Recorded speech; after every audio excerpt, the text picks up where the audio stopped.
Inbox করুন। High Faim ভাইয়া। High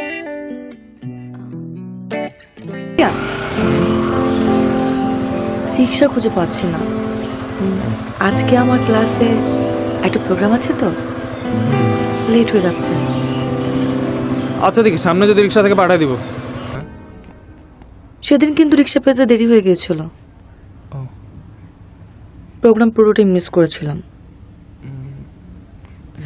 আপনি তো ওই পথ দিয়ে যান, একটু নামিয়ে দিলে কি হতো? আরে ফাইম ভাইয়া, তুমি এখানে কি করো? আমার বান্ধবীর বাসা, একটা কাজে আসছি। আচ্ছা আচ্ছা যারা আজকে তোমাকে একটা লিফট দিই, ভয় পাবা না তো? আপনি চালাতে পারবেন তো, হ্যাঁ নাকি আমি চালাবো তাই বলেন? তুমি চালাবা ওকে তো আমার ছবি দিয়েছে। না মানে তুমি সে লেডি বাইকার? আপনি লিফট দেন। এখন থেকে দিব।